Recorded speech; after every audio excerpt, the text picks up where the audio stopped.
मध्यम मार्ग YouTube channel में मैं डॉक्टर पुष्पा कांबळे आप सबका स्वागत करती हूँ। आज मैं आपको बाबा साहब डॉक्टर B.R. अम्बेडकर का भारत की आज़ादी में योगदान बताती हूँ। मानव समाज के सामूहिक विकास के लिए लोकतंत्रीय शासन व्यवस्था संसार की सर्वोत्तम व्यवस्था मानी गई है। इस व्यवस्था में जनता को सोचने की, बोलने की, लिखने की आज़ादी होती है। सभी लोग अपने विश्वासानुरूप शांतिपूर्वक एक साथ रह सकते हैं। भारतीय संविधान का मसौदा प्रथम विधानमंत्री कानून के प्रकांड पंडित बाबा साहब डॉक्टर B.R. अम्बेडकर ने संसार की सर्वसामान्य नीति, समता, स्वतंत्रता, बंधुत्व, भाईचारा और विशुद्ध न्याय को ध्येय और लक्ष्य में रखकर तैयार किया है। इसकी सुरक्षा के लिए अमेरिका की तरह रिपब्लिकन पार्टी नाम से एक राजनीतिक दल का भी सूत्रपात कर दिया।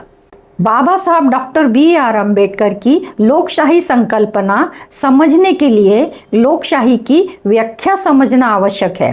पुणे जिला कायदा ग्रंथालय मार्फत बाबा साहब के भाषण का कार्यक्रम 22 दिसंबर 1952 में हुआ था।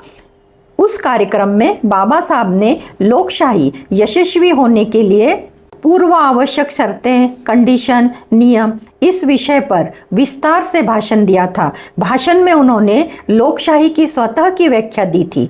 लोकशाही यह एक ऐसा प्रकार और पद्धति है जिसके द्वारा लोगों के आर्थिक और सामाजिक जीवन में रक्त विरहित यानी खून का एक बूंद भी न गिरे क्रांतिकारक बदलाव लाया जा सकता है।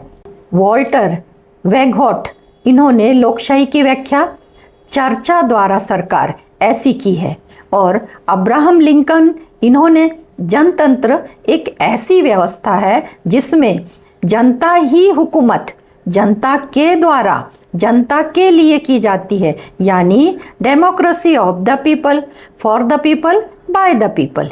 ऐसी व्याख्या अब्राहम लिंकन ने दी है। ये दोनों व्याख्या केवल शासन की विभिन्न प्रकार से विश्लेषण करती है। इस प्रकार का शासन लोगों के लिए अनुकूल होगा ऐसा स्पष्ट नहीं होता। लोक कल्याण असंभव है। बाबा साहब को लोकशाही के भविष्य के बारे में पूरी संभावना थी। भारत में लोकशाही के तत्व स्पष्ट नहीं होते हैं तो लोगों को घटनात्मक नीतिमत्ता के बारे में जानकारी नहीं होगी। इस कारण से देश में लोकशाही के नाम पर उच्च जातीय लोगों के और भांडवलदार लोगों के संरक्षण किए जाएंगे और देश के पीड़ित पिछड़े लोगों के हित का संरक्षण करने के लिए सरकार असमर्थ होगी। इसका कारण बाबा साहब ने लोकशाही की स्वतः की व्याख्या दी है। व्याख्या के अनुसार लोगों के आर्थिक और सामाजिक जीवन में क्रांतिकारी परिवर्तन लाने का काम लोकशाही का है। लोकशाही के द्वारा देश में आर्थिक और सामाजिक क्षेत्र में क्रांतिकारी परिवर्तन लाया जा सकता है। ये जवाबदारी लोकशाही शासन की है। ये मुद्दा पॉइंट बाबा साहब ने स्पष्ट रूप से अपने भाषण में कहा था। जो शासन लोगों को सामाजिक और आर्थिक जीवन में क्रांतिकारी परिवर्तन लाने की व्यवस्था निर्माण करता है, वही शासन सच्चे अर्थ में लोगों के लिए कल्याणकारी कार्य कर सकते हैं। बाबा साहब ने साम्यवाद शासन पद्धति का विरोध किया। लोकशाही के माध्यम से देश में समाजवाद प्रस्थापित होना चाहिए, ऐसी बाबा साहब की अपेक्षा थी, चाहते थे। चुनाव प्रक्रिया से आने वाले ने शासन के सर्वसामान्य लोगों के कल्याण के दृष्टि से कार्य करने चाहिए।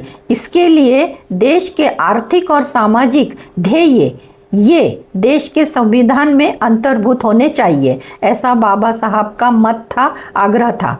इसके अनुसार शासन के कार्य करने चाहिए। बाबा साहब ने सामाजिक लोकशाही पर विशेष जोर दिया है। सामाजिक लोकशाही निर्माण हुए बगैर राजकीय लोकशाही ठीक नहीं रह सकती। लोगों के कल्याण के दृष्टि से सामाजिक आर्थिक ध्येय धोरण का अंतर्भाव संविधान में करना चाहिए, ऐसा बाबा साहब का कहना था। देश का संविधान कितना भी अच्छा क्यों ना हो, इसमें कितनी भी अच्छाइयाँ का समावेश क्यों ना हो, इन सबको अमल में लाने वाले राज्य कार्यकर्ता की इच्छा नहीं होगी तो इसका सदुपयोग नहीं होगा। इसलिए लोकशाही की उन्नति के लिए आवश्यक शर्तें स्पष्ट की हैं।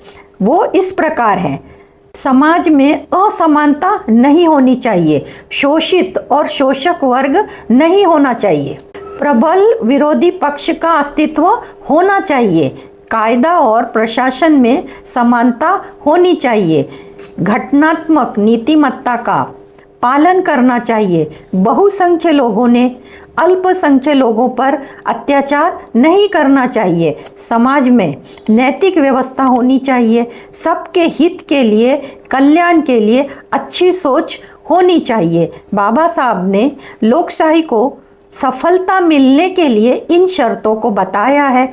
इन शर्तों की पूर्तता पर ही लोकशाही की सफलता निर्भर है। बाबा साहब ने दी हुई घटना पर ही देश आगे बढ़ेगा। संविधान के माध्यम से धर्म भेद, वंश भेद, लिंग भेद, जाति भेद, भाषा भेद, इन सब में से बाहर निकल सकते हैं। परिणाम समता, स्वतंत्रता, बंधुता, न्याय, इन पर आधारित सार्वभौम समाजवादी धर्मनिरपेक्ष लोकशाही गणराज्य स्थापित होगा। स्वतंत्र भारत के संविधान के निर्माता बाबा साहब डॉक्टर B.R. अम्बेडकर बहुआयामी प्रतिभा के धनी थे। बाबा साहब एक उत्कृष्ट बुद्धिजीवी थे, प्रकांड विद्वान थे, सफल राजनीतिज्ञ थे, कानूनविद, अर्थशास्त्री और जनप्रिय नायक थे। वे शोषितों के, महिलाओं के और गरीबों के मुक्तिदाता थे। बाबा साहब सामाजिक न्याय के लिए संघर्ष के प्रतीक हैं। बाबा साहब ने सामाजिक, आर्थिक और राजनीतिक सभी क्षेत्रों में लोकतंत्र की वकालत की। एक मजबूत राष्ट्र के निर्माण में बाबा साहब का योगदान अतुलनीय है। बाबा साहब के लेख एवं भाषण क्रांतिकारिक, वैचारिक एवं नैतिकता के दर्शन सूत्र हैं। भारतीय समाज के साथ साथ संपूर्ण विश्व में जहाँ कहीं भी विषमतावादी भेदभाव या छुआछूत मौजूद है, ऐसे समस्त समाज को दमन, शोषण तथा अन्याय से मुक्त करने के लिए बाबा साहब का दृष्टिकोण और जीवन संघर्ष एक उज्जवल पथ प्रशस्त करता है। समतामूलक स्वतंत्रता की गरिमा से पूर्ण बंधुत्व वाले एक समाज के निर्माण के लिए बाबा साहब ने देश की जनता को आह्वान किया था। बाबा साहब ने अस्पृश्यों, श्रमिकों, महिलाओं, युवाओं को जो महत्वपूर्ण संदेश दिए, वो एक प्रगतिशील राष्ट्र के निर्माण के लिए अनिवार्य दस्तावेज है। तत्कालीन विभिन्न विषयों पर बाबा साहब का चिंतन, मनन और निष्कर्ष जितना उस समय महत्वपूर्ण था, उससे कहीं अधिक आज प्रासंगिक हो गया है। बाबा साहब की मेधा के आलोक में हम अपने जीवन, समाज, राष्ट्र और विश्व को प्रगति की राह पर आगे बढ़ा सकते हैं।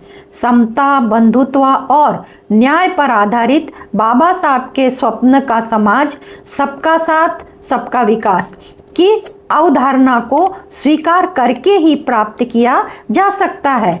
भारत के निर्माता, संविधान के निर्माता, समाज के उत्थान के लिए आज़ाद भारत में शासन प्रशासन पूरे भारत की महिलाओं के लिए और हर परेशान व्यक्ति को मुक्ति का मार्ग बताया है, ज्ञान की शक्ति बताई है, हिंदू लड़कियों की, महिलाओं की मुक्ति के लिए कार्य किया है। संक्षिप्त में इस प्रकार भारत की स्वतंत्रता में भारत रत्न डॉक्टर B.R. अम्बेडकर बाबा साहब का योगदान है।